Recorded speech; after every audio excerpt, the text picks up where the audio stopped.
What if your greatest strength was your silence? Hello and welcome to A Few Minutes of Wisdom.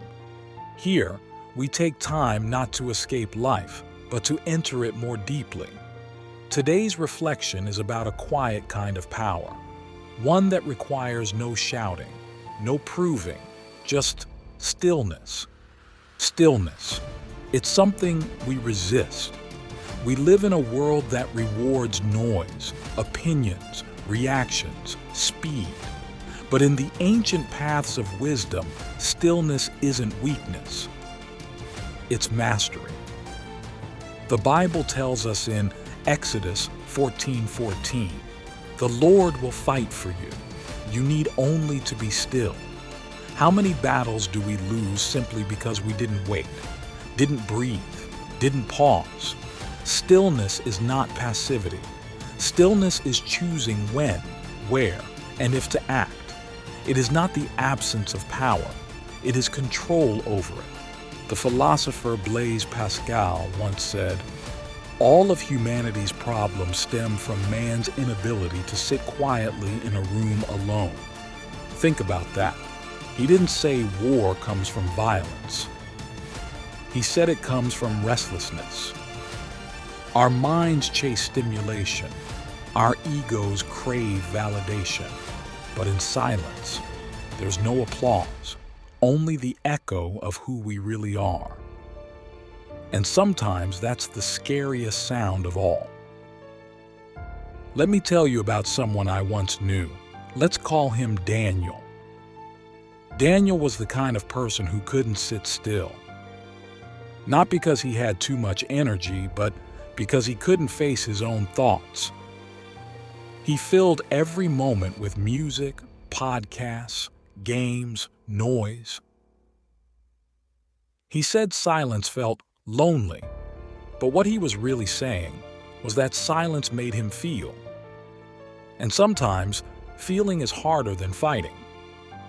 He was always doing, but never really being, always connected, but deeply disconnected from himself. Until one day, life stopped him. A loss, an illness, the kind of moment that turns the volume down on everything else. And in that silence, he finally heard his soul speak. Think of a lake during a storm. The water thrashes, the surface is chaos, and everything underneath is hidden. But when the wind calms and the waves settle, that same lake becomes a mirror. Stillness reveals. It doesn't just slow you down, it shows you what's true. It makes the invisible visible, and the unprocessed finally felt. We often avoid stillness because we're afraid of what we'll find there. But what if what you find is healing? So, how do we invite stillness into a noisy life? Start with just 5 minutes. Sit, breathe, no distractions.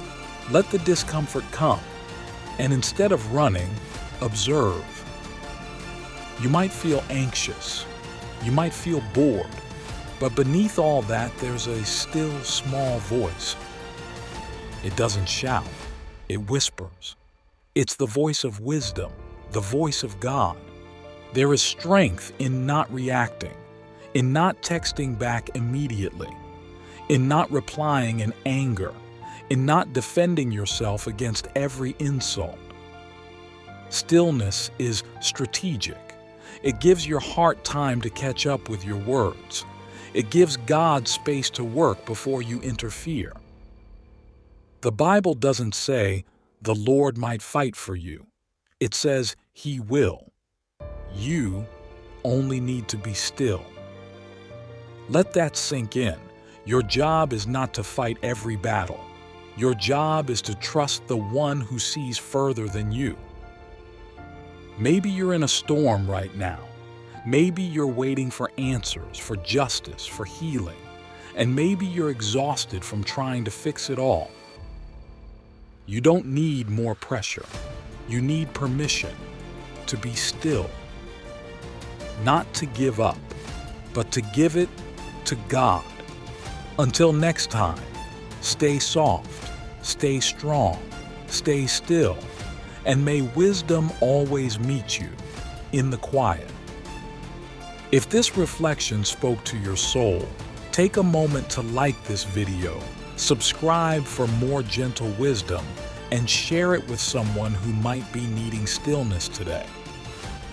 Because the world doesn't just need more noise, it needs more wisdom.